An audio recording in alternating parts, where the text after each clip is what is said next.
السلام علیکم پیارے بچوں، آج ہم حضرت شماس رضی اللہ تعالیٰ عنہ کے بارے میں جانیں گے۔ آپ رضی اللہ عنہ کا اصل نام عثمان تھا۔ ایک بار زمانہ جاہلیت میں یعنی اسلام سے پہلے کے دور میں ایک خوبصورت عیسائی مکے میں آیا۔ اس کا چہرہ سورج کی طرح چمک رہا تھا۔ سب لوگ اس کی خوبصورتی پر حیران تھے۔ اس وقت عتبہ بن ربیعہ نے کہا، میرے پاس اس سے بھی خوبصورت نوجوان ہے، اور اس نے اپنے بھانجے عثمان کو سب کے سامنے پیش کیا۔ اسی دن سے لوگ انہیں شماس کہنے لگے، جس کا مطلب ہے چمکتا ہوا چہرہ۔ حضرت شماس رضی اللہ عنہ کا تعلق قبیلہ بنو مخزوم سے تھا۔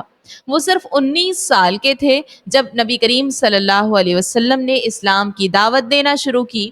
حضرت شماس رضی اللہ عنہ نہ صرف خوبصورت تھے بلکہ ان کے اخلاق بھی بہت اچھے تھے۔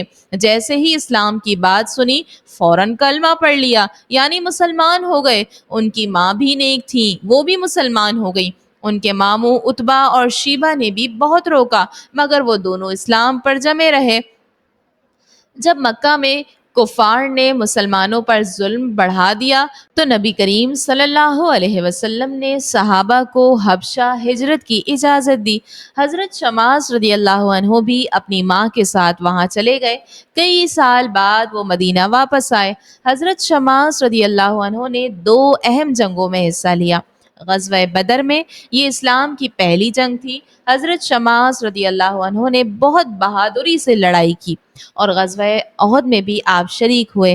جب لڑائی سخت ہو گئی اور مسلمان کمزور پڑ گئے تو حضرت شماس رضی اللہ عنہ ان چند بہادر صحابہ میں شامل تھے جو نبی کریم صلی اللہ علیہ وسلم کے ساتھ جمے رہے۔ وہ دشمنوں کے حملوں کو روکنے کے لیے نبی کریم صلی اللہ علیہ وسلم کے آگے پیچھے تلوار لے کر کھڑے ہو گئے۔ اس جنگ میں وہ شدید زخمی ہو گئے۔ انہیں مدینہ لایا گیا اور حضرت ام سلمہ رضی اللہ عنہا کے گھر رکھا گیا۔ وہ 1 دن تک زندہ رہے مگر کچھ کھایا پیا نہیں۔